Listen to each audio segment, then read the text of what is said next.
Cửa hàng nông cơ cơ Di Hải xin kính chào tất cả các quý khách hàng. Địa chỉ của cửa hàng ấp 3 Bầu Lâm, Xuyên Mộc, Bà Rịa Vũng Tàu. Số điện thoại 0337 019191 0974 644 973. Nay bên em xin giới thiệu với mọi người một con máy cắt cỏ Maru Yangma 26cc nha mọi người.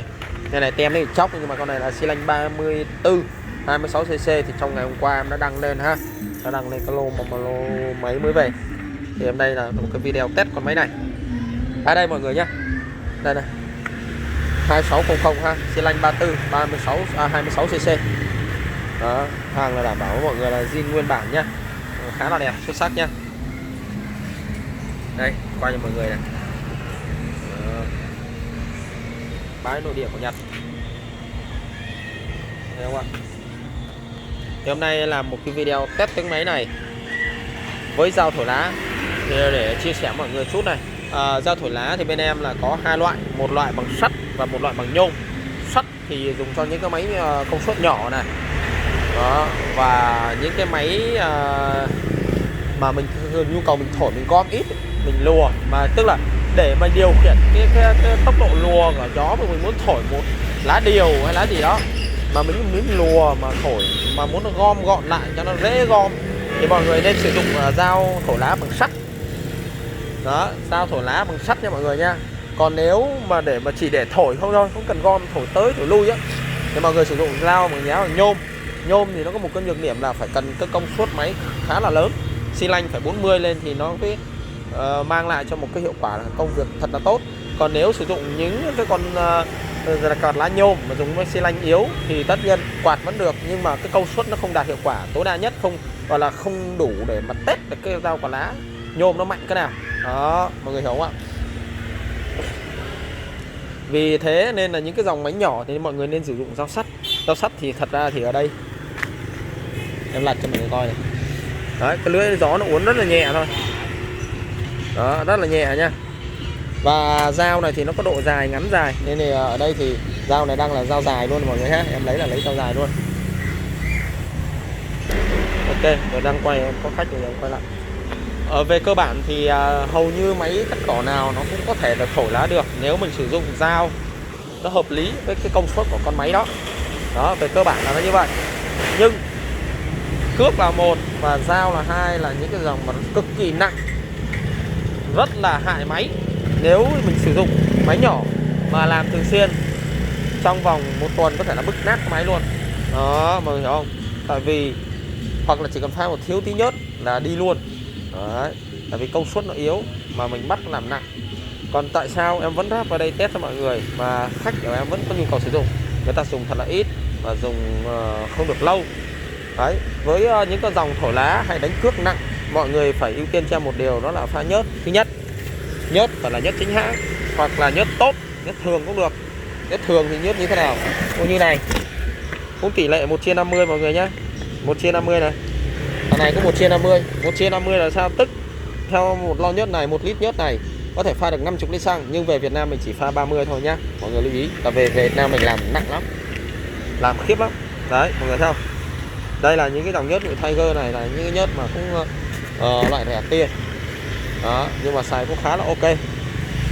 Đấy, thì mọi người phải thứ nhất phải pha nhà nhớt, phải đầu tư nhớt ngon này. Thứ hai, pha tỷ lệ cho nó dư ra tốt, dư một chút, nó có khói ở bô một chút để làm gì? Để khi mình nạp tải nó nặng thì nó cái nhớt đó nó sẽ là cái chất nhờn bôi trơn làm mát máy. Tại vì mình làm nhiều nên là mình phải cho nó dư một tí, nhưng không được dư quá. Dư quá là không có tốt mọi người nha. Dư là không có tốt, vừa đủ mà chỉ có một xíu khói là ok, là đạt hiệu quả rất là tối đa. Rồi, điều thứ hai, lựa con dao làm sao nó phải phù hợp với công suất của máy. Đó, rất là quan trọng. Ok. Và sau đây em sẽ test tiếng máy cho mọi người để mọi người trải nghiệm nhá. Và mọi người lưu ý khi quạt thì mình phải nghe cái tiếng máy. Nghe mới mình thổi mà nghe cảm giác máy nó lì nó yếu dần đấy thì mọi người phải thả ga lại mọi người nhá, đừng có cố hay là quá cố luôn á. Đấy, nên mọi người phải lưu ý. Còn những cái công máy lớn thì thoải mái tạt ga, thoải mái con đà điểu luôn. Đấy. Nhưng mà máy nhỏ thì mình phải lưu ý những cái vấn đề như vậy. Rồi ok, giờ em sẽ nhờ người quay và em sẽ test tiếng máy cho mọi người. Ok, bây giờ em sẽ test tiếng nổ. Về cách sử dụng như sau. Khởi động máy thì máy để nguội 15-20 phút trở đi, mọi người hãy tiến hành bơm xăng phụ ở đây. bơm xăng phụ lên, sau đó mọi người đóng e lên, muốn mau nổ thì bóp lên khoảng nửa ga và cứ phải là giật khoảng 3 cái nó nổ, rồi sau đó là đè mở e lại, trạng thái bình thường là mở e ra đó, sau đó là bóp ga và giật tiếp là nó sẽ nổ. Khi máy nó nóng lên rồi thì cứ giật phẳng là sẽ nổ thôi nhá, không cần phải làm khởi động gì hết. Và lưu ý một nhỏ nữa khi không sử dụng cái máy từ 1 tháng trở đi, kỹ thì nửa tháng, còn không 1 tháng trở đi, mọi người hãy cho nó trạng thái là nổ bình thường hết á. Nổ, nhớ mọi người lưu ý nha, nổ bình thường. Sau đó mọi người gạn hết xăng này ra, tiến hành nổ đến khi nào máy không nổ nữa thôi, đóng e mà nữa cũng không nổ được nữa thôi. Rồi bắt người bơm xăng này xả ra. Tức là em muốn nói mọi người hiểu như thế này, không được để xăng ở trong bình xăng con và bình xăng lớn. Như thế mọi người có treo 1 năm để lại khởi động nhích thật là nổ. Rồi nhớ dùng em lưu ý như vậy. Rồi bây giờ em đặt cái này, hàng này có trợ lực cho mọi người nhá, từng test nhá.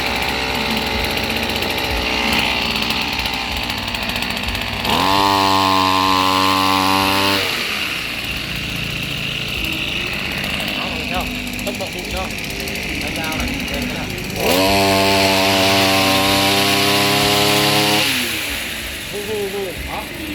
34 ly, 26 cc thôi, nhưng mà nó có cái độ hù mà nghe rất máy rất ngọt nghe nè. Đó, em đang bóp là bóp cái ga nha, nó chạy, mọi người nghe tiếng máy không? Chạy nó rất là nhẹ nha, nó rất là nhẹ, không phải nó nghe cái là mà nó yếu máy gì nha, nhẹ rất là nhẹ, thấy không? Rất là nhẹ. Đó. Và một lưu ý này em chưa chia sẻ này. Đây em tắt công tắc.